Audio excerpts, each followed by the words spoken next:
Bueno, buenas tardes a todos y a todas. Estamos hoy con...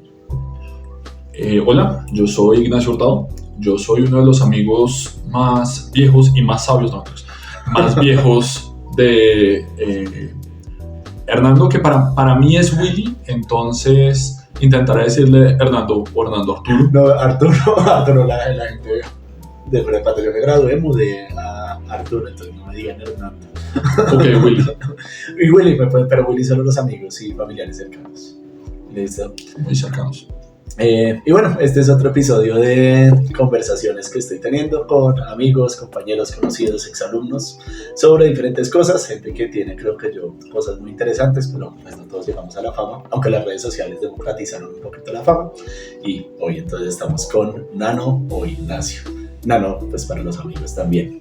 Sí, yo me llamo Ignacio Hurtado. Yo me autoapodé Nano porque si podemos, rompiendo barreras. Antes de muchas cosas, yo decidí llamarme Nano porque Ignacio es un nombre dificilísimo de pronunciar en el jardín. Entonces, pues acá estamos. Y pues no, dígame, ¿qué quiere que hablemos? Pues la pregunta con la que suelo empezar es, me la apropio, pero este inicio lo voy a cambiar en algún momento, pero es una pregunta un poco agresiva, que es, Nano, ¿usted para qué sirve? Usted sí, Marx es su amigo, ¿no? Pues vea que sí tiene que ver con algo de marxismo, pero sí, pero ahorita digo de dónde viene el por qué empezar con una pregunta tan agresiva. Pues yo para qué sirvo más allá de compostar a las matas eventualmente. Una fuente de microorganismos también, pero bueno. Yo he tenido una carrera loca en la vida. Yo me gradué del colegio con William.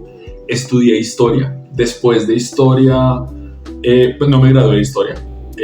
Estudié cocina. Terminé estudiando gastronomía en la Universidad de La Sabana. Y de ahí pensé que lo mío eran temas de seguridad alimenticia, como con la FAO. Intenté trabajar por eso, intenté hacer una maestría en ese tema. La maestría no funcionó, pero me di cuenta que mientras estudiaba historia, mientras estudiaba en el colegio, mientras trabajaba con la FAO, uno de los hilos conductores que había llevado es que yo siempre tenía un cuaderno, a mí me encanta escribir, iba diseñando reglas para los juegos de video o juegos de mesa que estaba jugando en el momento. Y en un momento donde todo salió mal en la maestría, yo hice la maestría en Inglaterra, dije, hombre, yo he estado trabajándole a esta vaina. Es más, cuando trabajaba con la FAO, con el Banco Mundial, trabajaba en un proyecto de juego que se llamaba Evoke, con la Uniminuto, y yo por Evoke pensé que lo mío era como la parte social de las Naciones Unidas, pero después me di cuenta que lo que más me gustaba de Evoke era el juego. Entonces ahí en Inglaterra, cuando la maestría no estaba saliendo bien, yo pensé, yo he estado trabajando en este tema de diseñar juegos y de mirar juegos toda la vida. Ya había hecho además para ese momento una especialización de chistoso en Quora de diseño de juegos, pero no lo había hecho como formalmente, sino que este es un tema que a mí me gusta. Entonces pensé, voy a dedicarme al diseño de juegos. Entonces yo creo ser un diseñador, pero eso, decir que uno es algo, me parece filosóficamente una opinión muy cargada. Entonces yo creo que soy un diseñador, creo que sirvo como diseñador. Fuera de eso, estoy casado con una esposa que me aguanta toda la intensidad que podrán ver a lo largo de este video, podcast, lo que sea que estén escuchando, sí. Esto. Y pues básicamente eso hago. Hago otras cosas, digamos, más aburridas con mi alter ego que tiene que ganarse el pan, pero pues siento que no va para el caso, o por lo menos no va para el caso de este video. Entonces más o menos eso, para eso sirvo. Y pues lo del compost es muy importante, va a ser para el futuro. Pero lo del compost, hace poco vi una vaina de como esto de funerarias, y hay una que uno puede coger el cuerpo y lo que hacen es volverlo a uno de tierra. Sí, aunque hay un detalle con los cuerpos de los seres humanos, y es, los seres humanos no somos buen compost, porque está demostrado que los niveles, como la riqueza del suelo no aumentó después de la Primera Guerra Mundial, y eso, sobre todo en esos campos como Verdún y la Somme, donde se murieron tantas personas, no aumentó la calidad del suelo. Entonces no es que seamos buen material de compost. Pero por tanta basura que comemos. En esa época no comíamos tanta basura. Ay, No había vacunas. Comían mucho plomo, pero pues ese era un tema de la situación, digamos. Pero se ve la herencia de todas maneras de lo que fue el estudio de historia. Ahí ya hay varias preguntas, cosas que yo creo que pueden ser interesantes. La de, bueno, para el diseño de juegos, bueno, empezó lo de la pregunta de para qué sirve, es como una forma de hacer muy explícito que la valoración que nos suele hacer la sociedad es en términos de para qué servimos, sobre todo en esta sociedad capitalista, que es, pues si usted no sirve para algo productivo, pues básicamente usted no sirve para nada. Y parte como de lo que yo he querido orientar un poquito lo de estas conversaciones y esto, pues es mostrar que pues, obviamente somos mucho más que la utilidad que podamos tener. Entonces, para lo de juegos de mesa, que digamos, o lo del diseño de juegos, que hay algo además que me parece muy interesante, yo no sé si en algún momento salga también en la conversación, que usted tuvo experiencia educativa, usted dio clases durante... Sí, yo di clases durante un tiempo con la Universidad de La Sabana. Y con la Uniminuto, si bien mi rol no era de profesor, di clases y otros cursos. Pero acá hay algo muy bacano que me parece muy interesante, por lo menos una relación entre diseño de juegos, esto que usted dice, estar inventando reglas para los juegos que videojuegos o juegos de mesa que estuviera jugando, porque yo creo que algo que uno hace como profesor constantemente es estar diseñando reglas, precisamente. Y yo creo que hay algo que le puede aportar, o sea, dentro de lo que puede ser formación docente o a lo que pudo haber sido su experiencia docente. Ahora, antes de irnos a lo de juegos de mesa y hablar de pronto un poco también de lo que ha sido, o a lo de juegos en general, y lo que es un juego, o sea, ahí se puede hablar muchísimo ahorita en educación y mucho el tema de la ludificación, gamification, pero el cambio de historia a gastronomía, que puede sonar como... Yo creo que esa es una pregunta que usted ha tenido toda su vida y hasta ahora me la está haciendo. Sí, nunca hemos profundizado, o creo que nunca hemos profundizado en una conversación en qué fue exactamente lo que pasó y qué significó. Y vea que si algún exalumno o algún alumno está viendo esta conversación, que de pronto es pues, un miedo que puede dar de, me metí a la carrera que no me gusta o darse cuenta, pero como que no, igual la voy a pasar una mierda de todas maneras y seguir en esto y no necesariamente esa tiene que ser la opción. Espérenme un momento. Tenemos una gatica acá. Les presento a todos a Nairi Antonia. Pues no le gusta la cámara. Sí, pero es que a Nairi Antonia le gusta jugar con las cosas que hay en la mesa. Y no podemos eso ahorita. A ver, yo cuando estudié, yo estudié historia realmente porque era la mejor materia que yo tenía en el colegio. Las dos mejores materias que yo tenía eran sociales e inglés. Y en el colegio, más o menos, o la sensación que tuve yo es, si uno encuentra un nicho donde uno es bueno, uno debe estudiar algo en ese nicho. No hay que pensar en otras cosas. Y entonces, pues, yo entré a estudiar historia porque la mejor materia que tenía era sociales. No había otra razón realmente.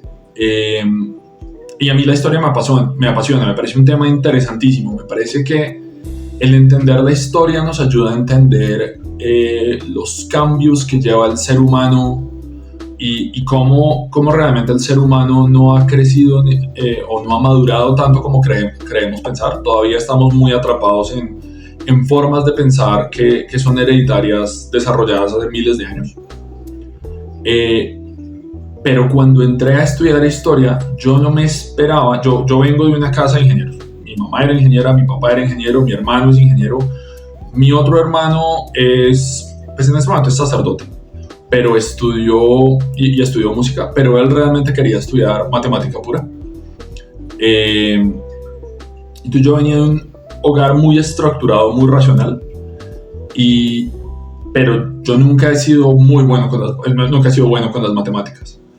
Y entré en la facultad, entonces, que era otra razón para estudiar historia, pero cuando entré a historia yo me encontré en este ambiente sumamente mamerto, creo que no hay una manera mejor de decirlo, muchas discusiones innecesarias,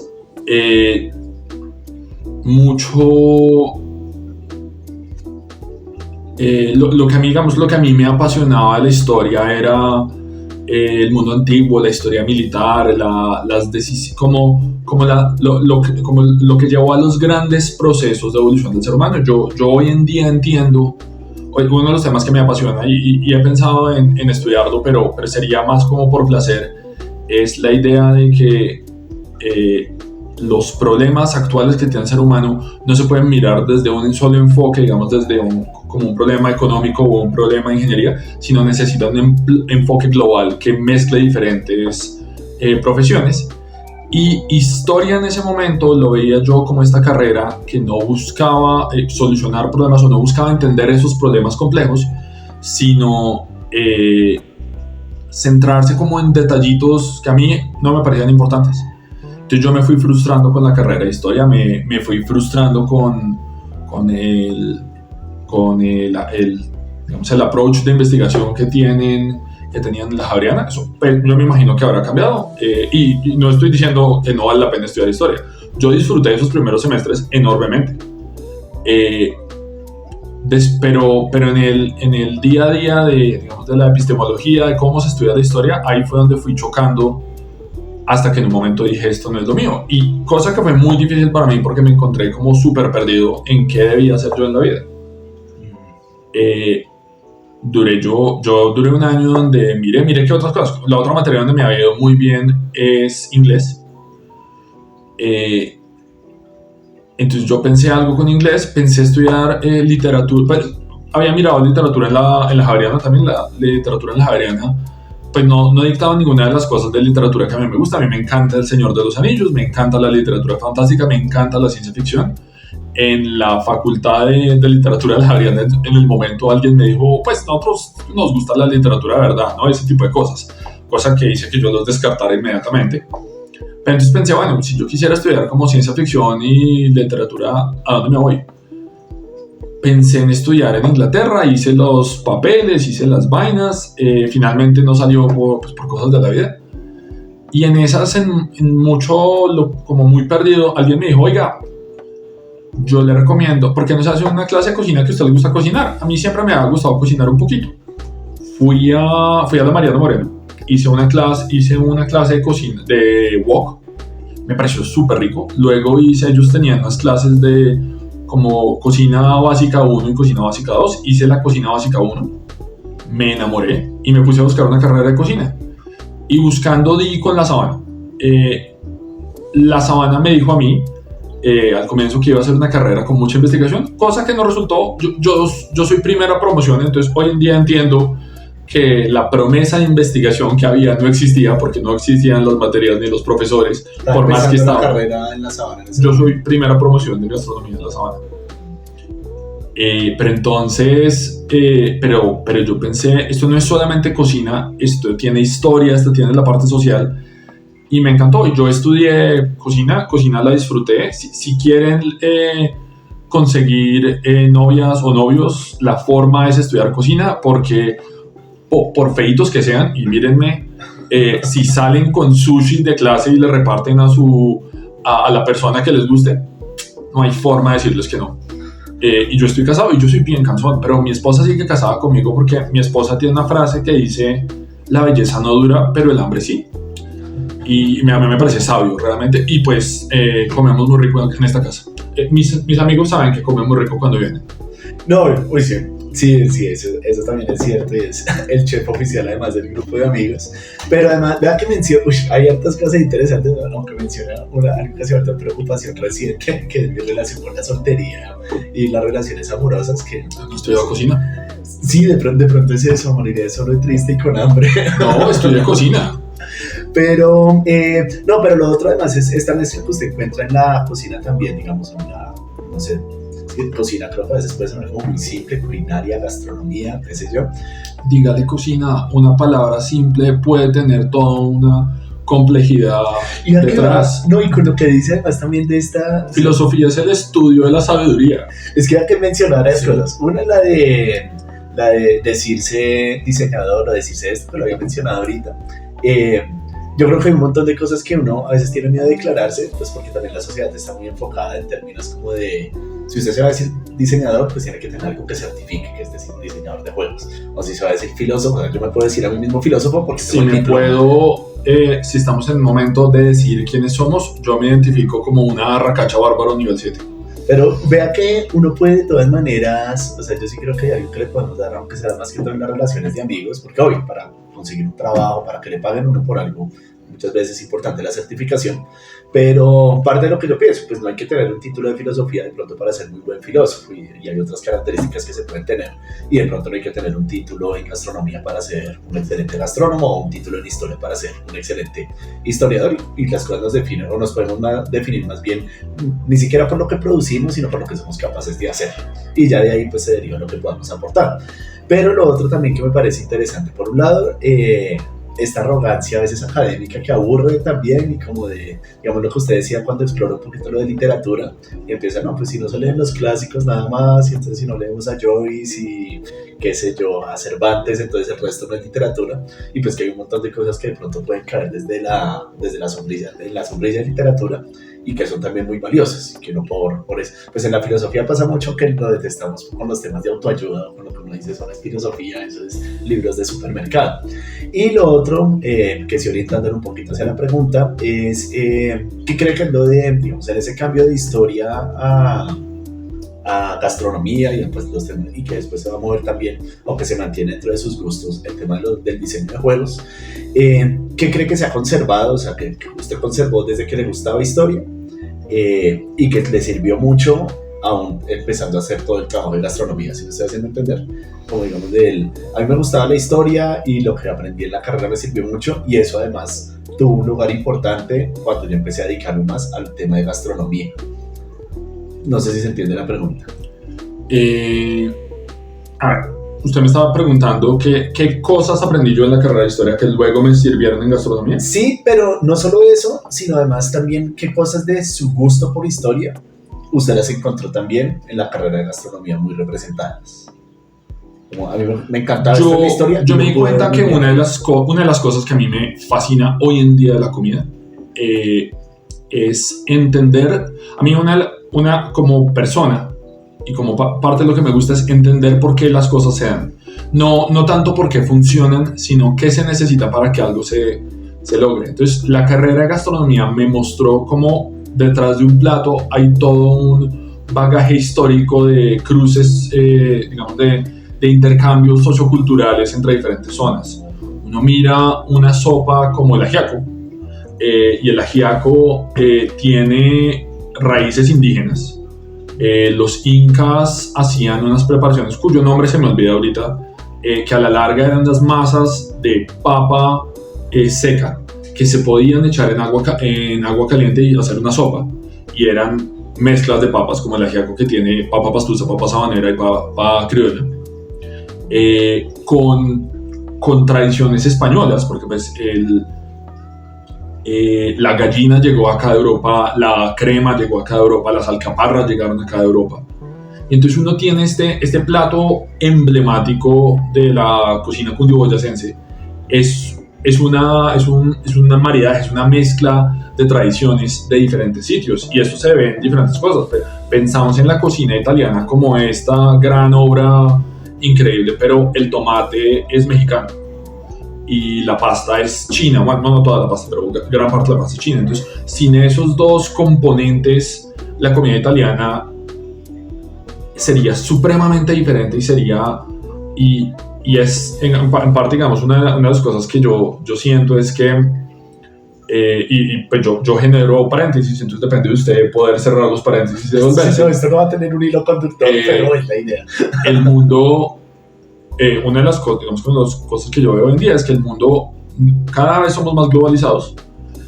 La globalización la vemos como una cosa maluca, pero la realidad es que, creo yo, el fin último de las cosas del ser humano es el compartir y el mezclar cosas de otras cosas, y la globalización nos está llevando para eso. Entonces, de la misma manera que los platos son estas creaciones que unen tradiciones culinarias de diferentes lugares del mundo en una preparación, y pues eso es lo que a mí me gusta mucho de historia, creo que el mundo va para allá. Los seres humanos vamos mezclando y vamos creando estas tradiciones que son mezcolanzas de cosas de otros países con cosas nuestras, cosas que nos gustan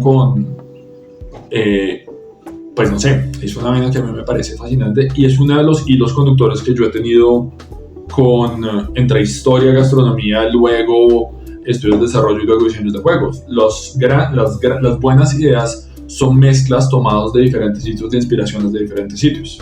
Vi que bueno, y quería hacer otra acotación también a lo que mencionó usted de una de las razones por las que entré a estudiar historia tiene que ver con, pues yo soy bueno para sociales, voy a estudiar entonces algo de sociales, debe ser, o soy bueno para inglés, entonces algo de lenguas, entonces debe ser lo mío. Ya uno de los problemas, hace poco lo discutía con un compañero, con un amigo del colegio, que era que una de las dificultades de la orientación profesional es que se enfoca a veces mucho en competencias, otra vez en para qué sirve usted, y no se enfoca lo suficiente en deseos, ¿no? Entonces a uno le enseñan, no, pues usted es bueno para matemáticas, la mayoría de pruebas de orientación, digamos varias de las que yo veo que se hacen en el colegio están eso, no, como tú eres bueno para los cálculos y para pensamiento lógico, entonces algo como matemáticas, como ingeniería.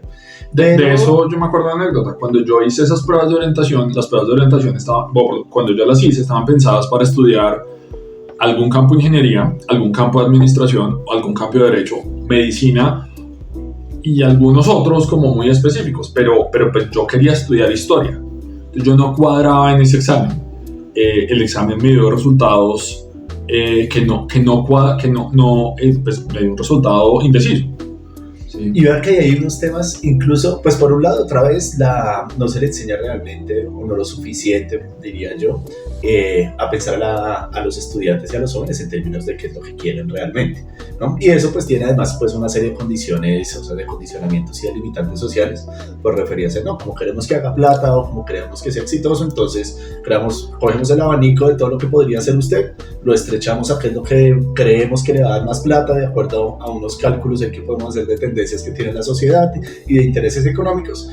Incluso eso es un fracaso de la mal llamada inclusión, ¿no? Porque puede haber gente que sí, muy buena para la administración, y no usa nada contra los temas de administración, contra la economía, contra las ingenierías, pero ¿qué pasa con, así sea un porcentaje pequeño de los estudiantes que no encajan en ese molde como prefabricado que se tiene, y son los que muchas veces terminan más frustrados, como si no, yo no sirvo para nada, o siempre pueden montar una dictadura. A veces últimamente coqueteo tanto con que estamos con gobierno escolar, es como deberíamos acabar con todas las democracias, pero bueno, yo no opinemos frente a la naturaleza de la democracia y los gobiernos, que yo cada vez me siento más anarquista.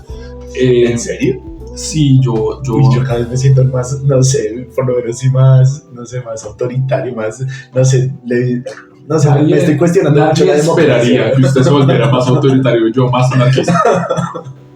Pero bueno, y de hecho que no lo hemos comentado, sí, no, lo del tema de historia, pues una de las cosas que creo que admirábamos mucho cuando estábamos en el colegio, creo que era de los que más leía, ahí cuando pues por lo general los adolescentes no leemos mucho. O sea, yo sigo siendo el que más leo. Sigo siendo el que más leo. Yo creo que ya le gano. No sé. Cuando quiera. Pero pues en general creo que los adolescentes, o sea, nunca ha sido, o bueno, por lo menos desde mucho tiempo para acá, que los adolescentes lean demasiado, pero pues Nano sí leía mucho, y una de las cosas que de hecho nos puso muy en contacto, yo lo recuerdo así, yo no sé si usted lo recuerda diferente, fue cuando a Nano, a los dos nos gusta mucho la fantasía, pero creo que yo le cogí el gusto a la fantasía fue a través de Nano, porque jugaba Calabozos y Dragones antes de que yo llegara. Sí, pero yo le como que no sé, como todo el trasfondo, sobre todo lo de Tolkien, que fue como lo que nos terminó como juntando como amigos. Yo me acuerdo que usted llevaba el bestiario de Tolkien al colegio, sí, y las ilustraciones, y como que usted era el que más sabía de toda la mitología de Tolkien. Pues que a mí me trababa mucho como nos contaba como las historias de los elfos y digamos todo esto, el trasfondo finalmente del Señor de los Anillos, y eso fue lo que nos terminó enganchando. Bueno, eso como paréntesis, volviendo entonces ahorita al otro tema de la orientación profesional. Sí creo que a veces hay como unos enfoques que se dedican a pensar de manera muy técnica y no lo suficiente en lo que los jóvenes realmente quieren. Yo creo que es desarrollar. Entendiblemente es difícil, entendiblemente es muy difícil mostrarle, digamos, si yo tuviera la oportunidad nuevamente, a mí cuando me hacen esa pregunta, si usted pudiera viajar, a usted que le gusta la historia, si pudiera viajar al pasado, ¿con quién le gustaría hablar? Yo hablaría conmigo mismo y me diría, no estudies historia. La historia te gusta, pero no es necesario que la estudies como carrera. Porque creo que lo que me llevó a mí a estudiar historia fueron decisiones incorrectas. Yo estudié historia porque era la materia en el colegio en la que me sentía mejor, pero no porque yo quisiera, no que me apasionara la investigación histórica de sentarme en un archivo a buscar documentos. Yo creo que, claro, esto es difícil, darle un acercamiento a los estudiantes de las diferentes carreras, de lo que realmente van a vivir en las carreras, es importante como para uno saber qué es la vaina. El problema es que pues el cine, la televisión, todo nos pinta las carreras muy románticamente. Por eso yo le he cogido, o sea, la primera vez que la vi me gustó harto, pero le he cogido mucho fastidio, por ejemplo, una serie como Merlí, porque creo que pinta una imagen tan desdibujada y tan, o sea, sí, como tan engañosa de lo que es ser filósofo y de lo que es ser profesor, que yo digo, si alguien se inspira a estudiar filosofía porque se vio esta serie, o a ser profesor porque se vio esta serie, se va a meter un estrellón re feo porque nada que ver con esto. Pero porque, digamos, es parte, yo creo que es muy difícil hacer eso en el tiempo muy corto que hay para los estudiantes, pero además uno como estudiante está en un momento en que no quiere escuchar. Hay un dicho que a mí me parece muy simpático, es que todos los ensayos que escribe uno en el colegio y en la universidad y en la maestría son inútiles, pero no significa que no toque escribirlos. Es decir, si uno revisa cualquier ensayo que escribió antes, todos son basura, todos irrevocablemente son basura, no hay uno que se salve. Pero el acto de sentarse a escribir el ensayo es un acto que enriquece mucho, porque y realmente es el objetivo de la tarea, mostrarle a uno que uno puede sentarse y plasmar ideas. Entonces creo que frente a la idea de qué debo estudiar y cómo debo estudiar, muchas veces nos cuadriculamos por un camino por el cual creemos que nos tenemos que meter, y uno adolescente además dice, yo voy a demostrarle a la sociedad que como historiador que yo no necesito plata. Sí, uno va a ser el que va a cambiar el mundo, diferente, no es el único. Y la realidad es que y el mundo nos vende ese mito, ¿no? Mi generación y todas las generaciones creo son muy marcadas por esta idea de usted es diferente y usted es único y usted va a cambiar las cosas.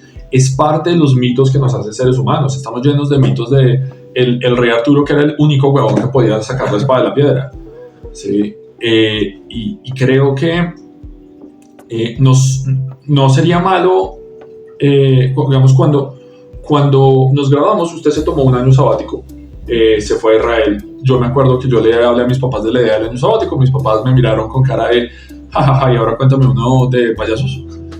Pero creo que la idea de vivir un poquito, experimentar cosas, pensar qué es lo que uno debería estudiar, no es una idea mala. Y buscar una manera diferente de mostrarles, claro, si uno piensa en una carrera como administración suena como una carrera aburridosísima. Administración es números y Excel, pero la administración es una carrera que todos terminamos haciendo de una u otra manera en nuestras vidas. Entonces más enseñanza ocupacional frente a lo que haremos, cómo pagar cuentas, cómo cocinar, ¿sí? Serían enseñanzas importantes para que uno como estudiante pueda decir, hombre, pues a mí en matemáticas en física en el colegio yo soy negado para calcular, para usar logaritmos y para saber, no sé, resolver un problema de física, pero entiendo cómo manejar un negocio y las cuentas que tengo que hacer puede ser importante para mí, y es una forma de aterrizar esos conocimientos que creo que sería importante. Sí, no, vea que yo a veces me conflictó la de, sobre todo ahorita que metieron una materia que se llama finanzas inteligentes, y creo que la persona que la está dando le está dando una orientación muy bacana, que, digamos, lo que he hablado con él, José Romero, un saludo a José, pero le da porque también él habla como de la ética financiera, ¿no? Y él dice que él no quiere que los estudiantes salgan pensando que solamente es un tema de hacer plata, sino que también tiene como unos temas de responsabilidad, que ese tipo de orientaciones ahí parece bacana. La clave, muchachos, no es hacer plata, es la plusvalía que uno le puede poner a esa plata. Sí, lo podemos meter ahí el discurso marxismo, la plusvalía es un robo, pero depende de qué lado de la plusvalía está usted. Pero yo creo que, pero a mí lo que me preocupa a veces de los discursos, o sea, de la forma sobre todo que algunos colegios adoptan esto de, no, eduquemos para habilidades para la vida, sobre todo las que están muy orientadas a emprendimiento, que es una de esas palabras de moda ahorita, es que si se vuelven discursos muy, ahí sí, puro instrumentales utilitaristas, ahí de usted para qué sirve, y si para lo que usted sirve no hace plata, mejor dicho, olvídese de su vida. Y ese es el tipo de orientaciones a veces cuando yo escucho como de vamos a dar finanzas o vamos a dar emprendimiento, el primer susto que me da a mí es ese, como no le van a enseñar a esta gente que entonces lo más importante en esta vida es crear una empresa y hacer un montón de plata y ya, y eso a mí se me hace paila. Pero si es con una orientación como usted dice, de aterrizar un montón de saberes que los adquirimos escribiendo un ensayo, resolviendo una ecuación, pintando un cuadro, y aterrizarlos en algo concreto, eso es lo que es aterrizarlos, pero es enseñarle a los estudiantes, y esta es la parte más complicada, siento yo, que no le estoy poniendo a escribir un ensayo para que escriba un ensayo y me dé su opinión frente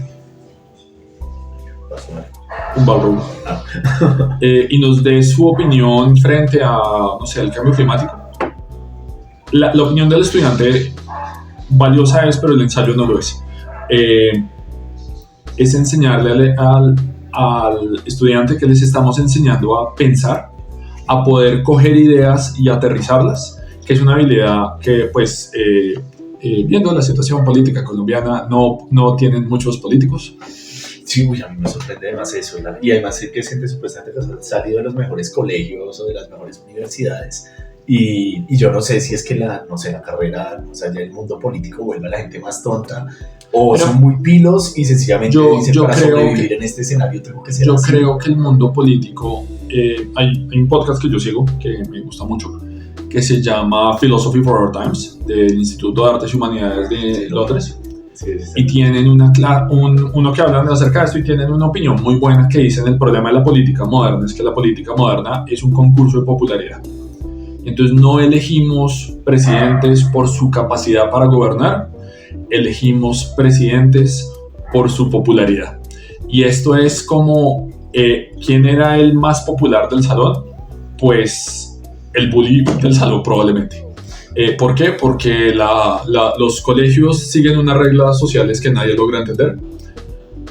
Pero si a mí me dijeran si la persona más popular de mi salón la escogeríamos como presidente, de ninguna manera. Y ahorita que estamos con el gobierno escolar, a veces la propuesta, por lo menos esto sí está reflejando la política colombiana tal y como es, porque no es, o sea, las carreras de popularidad o es más como el espectáculo que realmente lo que se puede hacer o la gente que está proponiendo las cosas más serias. Pero venga, me quería volver un poquito a una cosita y pongámosle un pin a ver si de pronto volvemos. No, a lo que hubo otra idea ahorita que me sugirió mucho cuando usted habló de lo del ajiaco y como en realidad es una mezcla de un montón de culturas y un montón de herencias culturales históricas de diferentes partes y que eso usted le da, digamos, una parte de historia que fue transversal también durante lo de gastronomía, y es que no existe realmente o sea, nadie puede declararse dueño de una cultura, mejor dicho. Si uno mira incluso o sea, si uno es muy anticolonial y súper en contra de todo lo que fue los procesos de colonización que hicieron los europeos acá en América, pero y mucha en África y en Asia.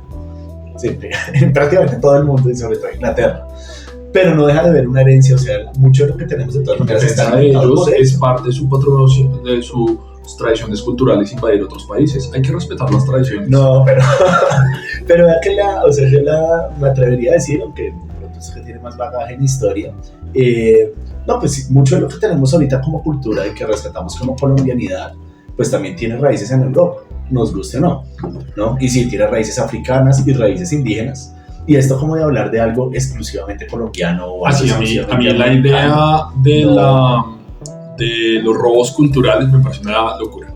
Sí, la historia de la humanidad es de la apropiación cultural. A mí me parece de las bobadas grandes del siglo XXI, la apropiación cultural. La historia de la humanidad es apropiación cultural, consciente o inconsciente. Sí, y que claro, una se puede dar por unos procesos más cuestionables como el esclavismo, que sí, horrible y todo eso, pero pues mucho de lo que valoramos en cultura de todas maneras termina siendo resultado de todos esos procesos. Y es a la larga inconsciente. ¿Cómo definimos que algo es cultural? Que Es decir, ¿cómo definimos que algo es de alguien? Porque lo crearon, ¿eso significa que yo no puedo ver anime? Pues a mí no me gusta mucho el anime, pero el anime fue una parte fundamental de la crianza de mi generación. Todos vimos Dragon Ball Z, todos vimos Caballeros del Zodiaco, todos vimos Pokémon, pero son series japonesas, basadas en una serie digamos, en una historia cultural tradicional de la zona. Entonces significa que no las puedo ver porque no son tradicionalmente colombianas. Y además es que solo la idea nada más de apropiación cultural, implícitamente, o sea, si uno reconoce que hay apropiación cultural, uno de nuevo tiene que asumir que entonces la cultura sí tiene dueños. Sí. Y yo creo que ese es un presupuesto muy problemático. Es un presupuesto asustadorcísimo. Porque el que la cultura tenga dueños significa que alguien puede prohibirle a otros el uso de eso, y peor aún puede cobrarle a otros. Sí. Y entramos en estos dilemas donde los Estados Unidos dicen que son dueños de la luna, y entonces que los demás que quieren ir a la luna tenemos que cobrarles. Y vean que yo lo veo eso también muy marcado como parte sí, del desarrollo del mundo moderno, estas formas de cerrarse. Incluso también lo que usted dijo, que tendemos hacia la globalización, parte de los debates a veces que he visto, que se escuchan en términos de geopolítica actualmente, que ya no es tanto el conflicto actualmente a nivel político no es tanto entre izquierda y derecha, sino que está más caracterizado entre globalismo y nacionalismos. Los países que se quieren abrir, los discursos, digamos, esto de Agenda 2030, lo que quieran que tiendan es a la globalización, y los países que buscan es cerrarse más y como que buscan compartir y bueno, no sé, cerrarse a nosotros. Y yo creo, a mí me parece que es una idea estúpida. Yo creo fielmente en la creación de una tierra unida en servicio del emperador. No mentiras. Yo creo que los seres humanos, no creo que nunca nos unifiquemos completamente, pero creo que hay una tendencia hacia la unificación. Y creo que lo hemos visto. Vivimos una pandemia porque un man en la China comió sopa de murciélago. ¿Sí? Esto no fue una vaina de llegó un barco con ratas plagadas a Europa, pues, y se dio una plaga. No, un man que había comido sopa de murciélago todos los días, volvió a comer su sopa de murciélago, mutó el virus, le pegó y nos pegó a todos. Y es una marca. O por esa misma época hubo el tema de este barco que encalló en el canal del Suez y detuvo el tráfico internacional durante una semana mientras lo lograban desencallar. Son muestras para mí de que estamos supremamente conectados. Yo vi en estos días el debate entre Kamala Harris y Trump. ¿Qué? ¿Usted lo vio completo? No, he visto pedazos en YouTube, pero se me ha hecho una locura. En el Wall Street Journal, en YouTube, lo subieron. Es muy bueno, es muy interesante, tiene un montón de detalles, yo podría hablar horas de ese debate. Pero entonces una de las cosas que yo veía mucho en los comentarios era la gente diciendo, esto para los gringos es un estrés y para nosotros es teatro. Y sí, yo entiendo el teatro, yo entiendo que Trump diciendo que se están comiendo los perros y los gatos. No he visto las canciones que han sacado con eso. Sí, son buenísimas. Pero la realidad de todos es que la economía mundial está atada a los Estados Unidos. Nos guste o no nos guste, personalmente no me gusta, pero pues la realidad es esa. Entonces, el mundo debe estar pendiente y el mundo debería tener en cierto sentido derecho a opinar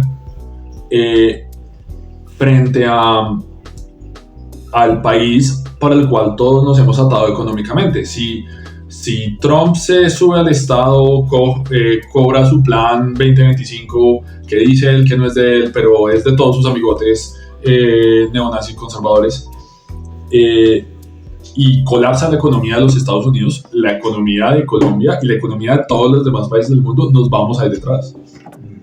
Y va que de hecho, eso que usted dice de la forma en la que estamos todos, o sea, como que tendemos hacia una especie de unificación, de interconexión cada vez más amplia, pero sí está muy cercano incluso a las cosas que, bueno, de unos años para acá estoy muy metido en filosofía, asociados, bueno, lo que miro, por ejemplo, de ética del cuidado, filosofía espinosista, que incluso nos puede volver al tema otra vez de educación. O sea, yo creo que parte en lo que consiste realmente la educación es en cada vez hacerse más consciente de lo interconectados que estamos. ¿no? Y sí creo que digamos que estemos sacando gente supremamente individualista o creyendo así como de esto del don't tread on me, de los libertarios y esto, yo creo que muestra así un fracaso muy grande de la educación en términos de hacernos entender que hay, o sea, no solamente una interconexión entre nosotros como seres humanos, sino con otras especies en general, con el planeta. Y no es por caer, o sea, no es caer como en el discurso hippie, sino que entender pues que efectivamente pues todo hace parte de todo, ¿no? Y hay una conexión. Eso es una de las cosas que más me entraba a mí de la filosofía de Spinoza precisamente, que es una filosofía que concibe como la libertad y el desarrollo humano en términos muy de hacerse consciente y de entender las redes de relaciones en las que existimos. Y eso sea lo que yo le quisiera, no sé, hago el esfuerzo desde las clases, desde la forma que interactúo, tanto con amigos, pero con estudiantes también como docentes, de llevar a cabo la práctica educativa. Es que se trata de entender que lo que le pasa a usted le está pasando al resto, y si usted está vuelto mierda en el salón, eso tiene un impacto hasta el que dice que no le importa o que lo detesta, ¿no? Y ahí, o sea, no podemos desprendernos de la forma en la que lo que pasa con los otros seres humanos y con el resto del planeta. Sí, yo creo que uno de los problemas que tiene el ser humano es que nos han vendido este mito del éxito individual. Steve Jobs no existe, logró solo, se salió de la universidad y vendió computadores en el garaje de la mamá y luego montó Apple y solito lo hizo. Y la realidad es que no, la realidad es que Steve Jobs tuvo un componente de suerte, un componente social y un componente suyo de trabajo. Yo no estoy diciendo que no haya trabajo, pero Steve Jobs tuvo un círculo de apoyo. La mamá le pudo haber dicho, no, mijo, usted se vuelve a estudiar o lava platos. Y puede que no tendríamos Apple hoy en día si Steve Jobs le hubiera tocado ir a lavar platos. De pronto habría descubierto su amor lavando platos y hoy tendría una tienda de cupcakes y no se habría muerto por estrés por un cáncer. Y vean que ese tipo de cosas que está también en como entender las causas, casi que las causas que nos condicionan. ¿No? Es decir, somos finalmente, pues eso puede sonar como muy negacionista de la libertad, pero somos finalmente el resultado de una serie de causas y de que muchas de esas causas además no las controlamos. Del hecho de haber nacido en una familia determinada, que nuestras familias nos dieran ciertas posibilidades. ¿Cómo si usted no escogió? Willy, no le voy a explicar una vaina acá. Teníamos derecho a escoger. No, pues yo creo que incluso a veces el escoger a veces es muy ilusorio, ¿no? O sea, uno siempre escoge, o sea, uno cree que está escogiendo, pero no siempre escoge dentro de un marco muy determinado de opciones. Cuando yo estaba armando mi personaje, yo escogí jugarlo en dificultad Dark Souls y escogí un país tercermundista. Y vean que, pues, lo que sería escoger, vean que incluso si lo metiéramos a temas de juegos de rol, pero uno sí podría decir la forma en la que uno diseña su propio personaje en un juego de RPG, en un videojuego de RPG, digamos, en un juego de rol, pero incluso hay un montón de cosas, no sé, si le metiéramos psicoanálisis, que hace que uno tenga ciertas preferencias y cierta orientación hacia otro tipo de cosas, y entender ese tipo de nuevo, como ese tipo de trasfondos que guían nuestras decisiones, yo creo que hace parte, pues finalmente, de un proceso educativo bien logrado. O sea, pues eso en parte sería lo que es ser una persona crítica también, ser capaz de cuestionar y de darse cuenta de cuáles son como esas vainas que hacen que uno tenga preferencia por ciertas cosas y por otras, y creo que es una de las cosas que las redes sociales atrofian demasiado. Entonces, bueno, le iba a decir otra cosa. Listo, con también lo de el cambio, de pronto va a ser buena idea. No, pero para antes de que se me vaya esta, con el tema de la maestría, que usted había dicho que no se dio bien, ¿cuál fue la experiencia de esa como de la maestría? ¿Qué le quedó de todas maneras de Yo eso? hice esa maestría por la misma razón que había hecho historia, y me di cuenta después. Yo inicié mi maestría porque estaba trabajando con el Banco Mundial y porque mucha gente me dijo en mi entorno, yo quería ser docente universitario, me dijeron, usted tiene que graduarse y hacer una maestría. A la larga me dijeron, no importa de qué, haga una maestría. Y si puede hacer un doctorado. Yo iba con el plan de hacer la maestría para hacer el doctorado. Escogí una maestría afín a lo que estaba trabajando en ese momento con el Banco Mundial. Apliqué a varias universidades, la primera que dijo que sí, me lancé. Yo no pensé, no me tomé el tiempo de saber qué era lo que estaba estudiando y por qué lo estaba estudiando. Y eso fue un error mío. Entonces, me perdí. ¿Qué más era la pregunta? ¿Cómo fue la experiencia de la maestría? Que, digamos, fue agradable. La maestría, yo tuve un montón de problemas. La universidad tuvo un tema de paro que me tocó a mí, donde nos yo tenía una maestría de 1 año y de ese año más o menos, realmente era un poco más, como año y medio, de ese año hubo 3 meses que no nos dictaron clases y que entonces yo entregué la tesis sin asesoría porque el asesor me dijo no, yo estoy en paro, entonces yo no hago asesorías. Entonces, pero digamos que eso es un tema de mi historia particular que creo que no va al caso. Digamos, frente a la pregunta de la experiencia en la maestría, pues la experiencia para mí fue interesante. Si bien yo volvería a estudiar lo que estudié como hobby, sin la presión de la nota y la vaina, una de las cosas que yo sé es que a mí me encanta estudiar y me encanta estudiar en un ambiente académico. Me encantan los debates que se generan en un ambiente académico, pero la presión de la nota a mí me enloquece un poquito. Una de las cosas que no he mencionado, yo tengo dislexia. Tengo una dislexia así bien divertida. Entiendo que no es tanto dislexia como discalculia. Yo tengo problemas a la hora de escribir. Yo tengo ortografía famosamente mala, pero infame, es una ortografía infame. Y los cálculos, yo digamos, me cuesta, por ejemplo, proyectar lo que es un número. Yo nunca sé decir si eso es 3 cuadras o 10 cuadras, todos los números se me pierden en la cabeza. Pero la dislexia ha formado la forma en la que yo hago ideas y cómo ato cosas. Entonces, pues, para mí la maestría tuvo un componente de estrés muy fuerte frente a las notas y frente a, digamos, el desarrollo como tal pedagógico de la maestría. A mí me pareció un mierdero. Pero la experiencia de estudiar me pareció interesante. La experiencia de estudiar fue en SOAS, School of Oriental and African Studies, en Londres. El ambiente de estudiar una maestría en un ambiente policultural, principalmente con compañeras mujeres, fue interesantísimo. Porque me hizo enfrentarme a muchas ideas y me hizo sentarme a comprender el mundo desde otros puntos de vista. Cuando hablamos de colonialismo, por ejemplo, que usted le mencionaba ahorita, que yo hice la metida de África y Asia, la realidad es que el colonialismo que hubo en América Latina, horrible indudablemente, los españoles llegaron a finales de los 1400, ¿sí? 1492 llegan los españoles. Y fueron 100 años más o menos de conquista. La colonización en África y en Asia, pues digamos en África sobre todo, se dio hace 80 años más o menos. Y entonces en África hoy en día está mucho más marcada la colonización que lo que nos tocó a nosotros. Nosotros somos los descendientes de los descendientes de los descendientes de los descendientes de los manes que los españoles entraron a matarles y robarles todo, pues. En África es mi bisabuelo. Entonces es una, digamos, me ayudó a ver ese tipo de cosas, me ayudaron a ver cómo esos temas de desarrollo frente a diferentes países hay que estudiarlos. En el caso colonialismo no es el mismo para todos los países, y tenemos relaciones diferentes con nuestros conquistadores por eso.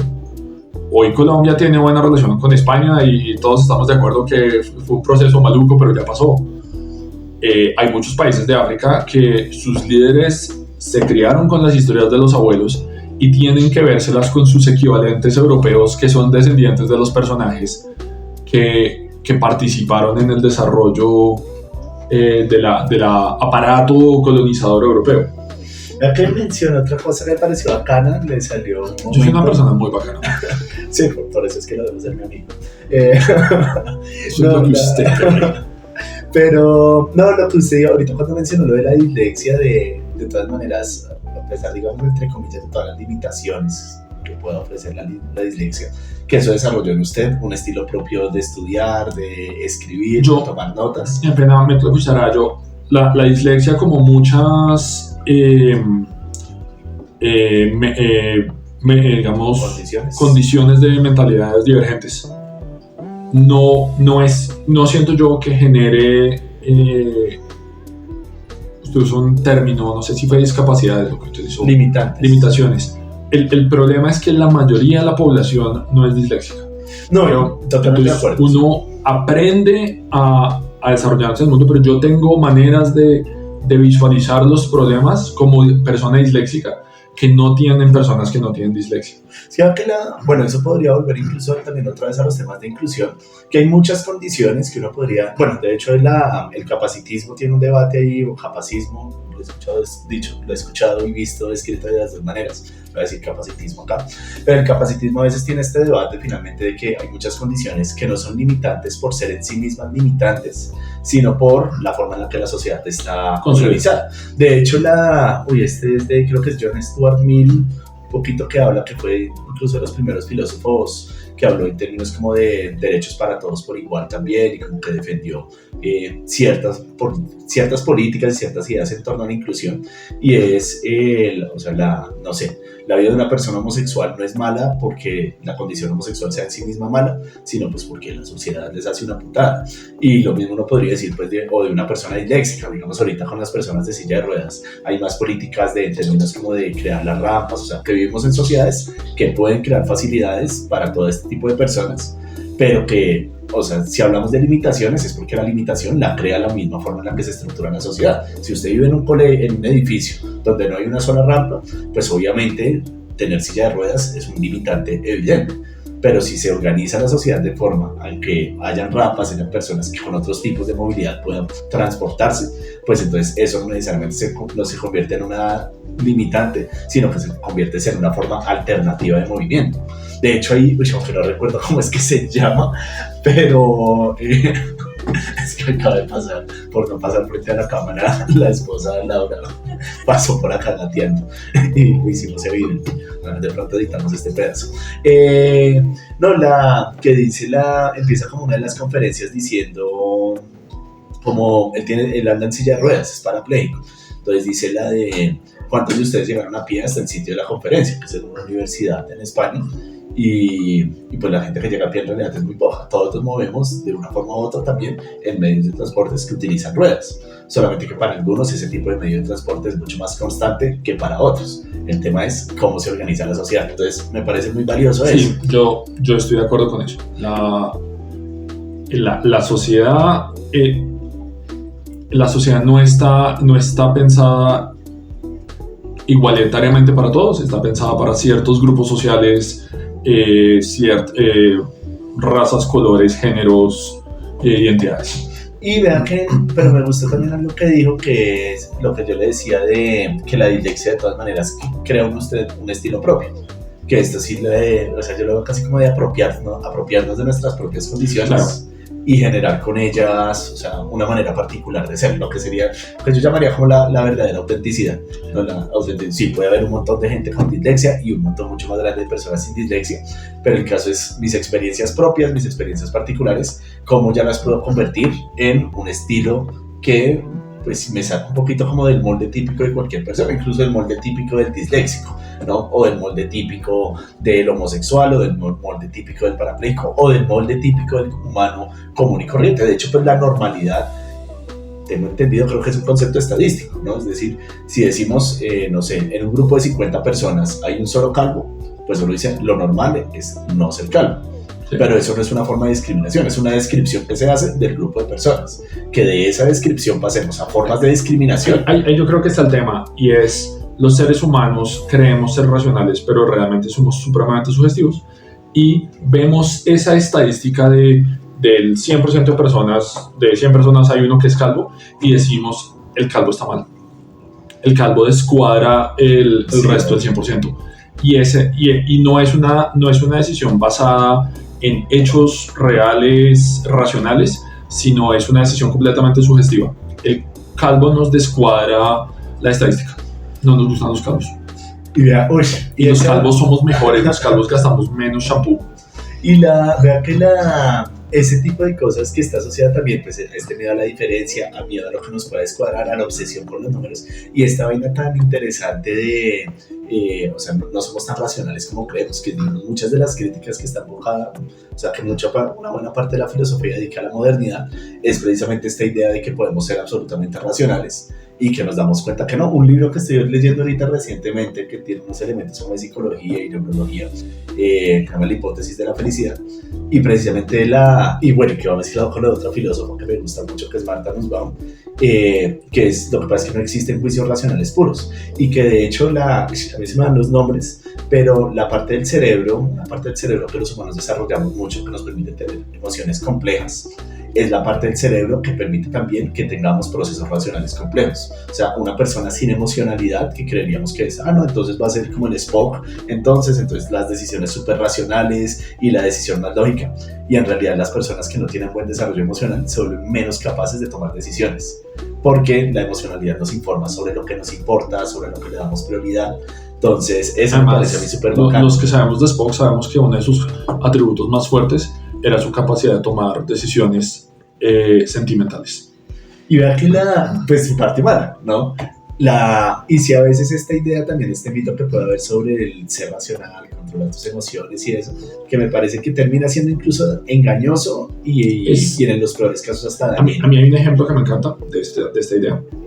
Una de las cosas que yo hago en mi vida adulta con mi alter ego serio es trabajar en temas de finanzas.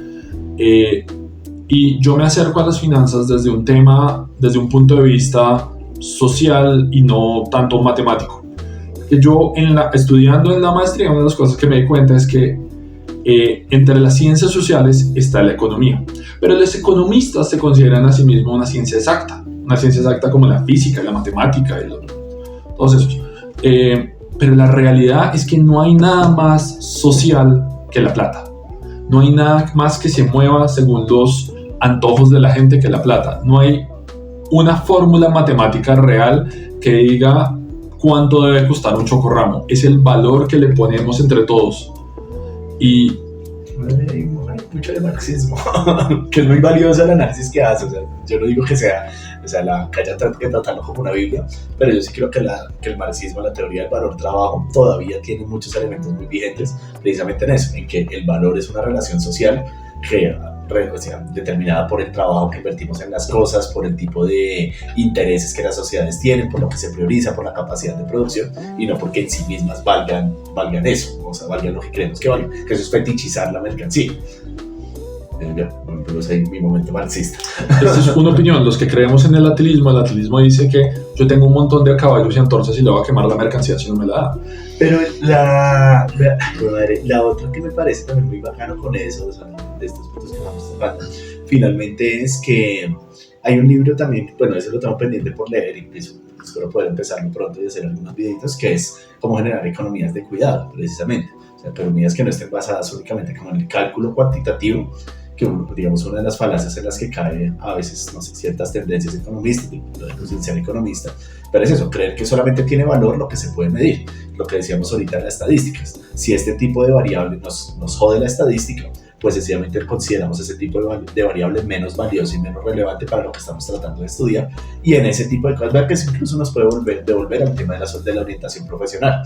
Si hay unas variables que son muy difíciles de medir y por lo tanto entonces no son tan fáciles de cuantificar, las sacamos y nos quedamos con las que podemos medir fácilmente, considerando entonces que esas son las más importantes dentro de lo que podría ser el futuro profesional de una persona, que es pues espantoso. Incluso ver que también acordándome ahorita lo que decía de la posibilidad que yo tuve, por ejemplo, de tomar un año sabático, y que para usted, digamos, no se abre esa posibilidad, que volvemos a las causas que nos determinan, pero es hace poco, el año pasado, salieron muchos estudiantes que o sea, eso es la palabra que utilizan, gap year, ¿no? O sea, sí, como no van a estudiar este semestre, no van a estudiar este año. Y yo sentí como de muchas personas una lectura de que eso era malo, ¿no? O sea, como de nada, se están saliendo los chinos sin saber qué hacer. Pero también es un tema de perspectiva. Yo estaba mirando unas charlas de TED de un personaje mercadeo que se llama Rory Sutherland, y habla de eso, habla de cuando uno tiene esos estudiantes, si uno dice, mi hijo se tomó un año sabático y está en la casa, uno dice, no, ese man es un vago. Pero si en cambio yo digo, mi hijo se tomó un año sabático y está en Tailandia, es como, por Dios, qué experiencia tan interesante. Sí, y puede estarse rascando el ombligo en su casa o en Tailandia. Sí, pero lo vemos como una experiencia interesante. Podemos aprender a vender la experiencia como diferentes cosas y a mirarlo desde un punto de vista diferente. Yo digamos que reuniendo lo que hemos estado hablando, una de las cosas que creo es que en esta idea individualista de yo tengo que triunfar por mis propios medios y yo tengo que ser el único, se nos olvida un poquito el viaje hacia y se nos olvida un poquito los pasos que vamos tomando y las personas que nos vamos encontrando en ese camino que hace posible la meta que tengo hacia el final. Sí, lo de valorar el proceso. Valorar el proceso. El proceso muchas veces es más importante. Tenemos una sociedad que está súper enfocada en la eficiencia, y la eficiencia es un tema que yo aprendí en diseño de juegos. La eficiencia no nos hace felices. La eficiencia destruye muchas veces la diversión.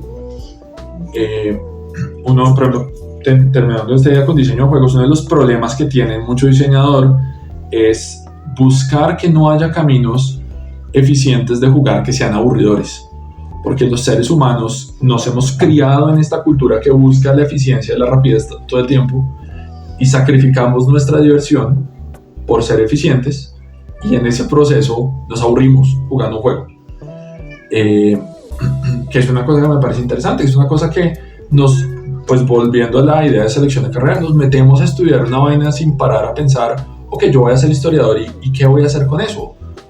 Voy a escribir artículos. ¿He pensado alguna vez en escribir un artículo y mandarlo a una revista? He pasado por ese proceso sumamente frustrante de mandar un artículo a una revista y estrellarme y que me lo devuelvan y que me digan que sí y que me digan que no. Y he pensado que voy a tener que hacer eso todos los días. O he pensado que quiero ser profesor. He dictado clases. Un estudiante debería sentarse a dictar clases y pensarlo, como ver, evaluar trabajos de niños, que los estudiantes que tengan esa capacidad lingüística hermosa de decirle a uno que uno apesta en todo lo que hace, y verlo. Acá tenemos a Gatadriel, que es otra de las gatas. Está moviendo la cámara. No movió. Tuvimos que hacer un breve corte, muy rápido, pero vean, hablando ya que empezamos a entrar en el tema de los juegos, para mencionarlo, pues Nano además en este momento está creando un juego de mesa. Pues digamos, yo no empezaría la de cómo llegó, digamos, Danos también, yo no sé si todo grupo de amigos tiene un amigo o una pareja obsesionada con los juegos de mesa. Yo soy una persona muy obsesiva. Hablamos del Señor de los Anillos, yo no soy fan, yo soy creyente. Yo me sé el linaje de los árboles. Y cuando la gente se queja de que Tolkien gasta 7 páginas describiendo los árboles, yo me sé las 7 páginas, las disfruto. Y con los juegos, sí, soy el amigo que tiene juegos.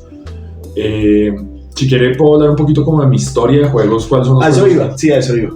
Listo, que nos cuente un poquito cómo fue llegando a eso, cómo se desarrolló. Hola a todos y todas, muchas gracias si llegaron hasta esta parte del video de mi conversación ahí con Nano. Desafortunadamente, después de un ratico, unos minutos de empezar a hablar de los juegos de mesa y de lo que está haciendo Nano en el diseño de juegos, la grabación se paró, no nos dimos cuenta, duramos hablando un buen rato y cuando fuimos a revisar, pues el video solamente había quedado como unos minutos más después de que empezamos a hablar de eso, de los juegos. Entonces, pues vamos a grabar una segunda parte dedicada exclusivamente a hablar de juegos de mesa y pues filosofía de los juegos. Queremos como tratar de hacerlo. Pero pues bueno, como les digo, muchas gracias si llegaron hasta el final. Si les gustó, pues recuerden darle like, comentar, compartir el video si les parece chévere. Y pues a Nano, muchas gracias también a Laura por prestarnos el espacio para hacer ese pequeño programa. Chao.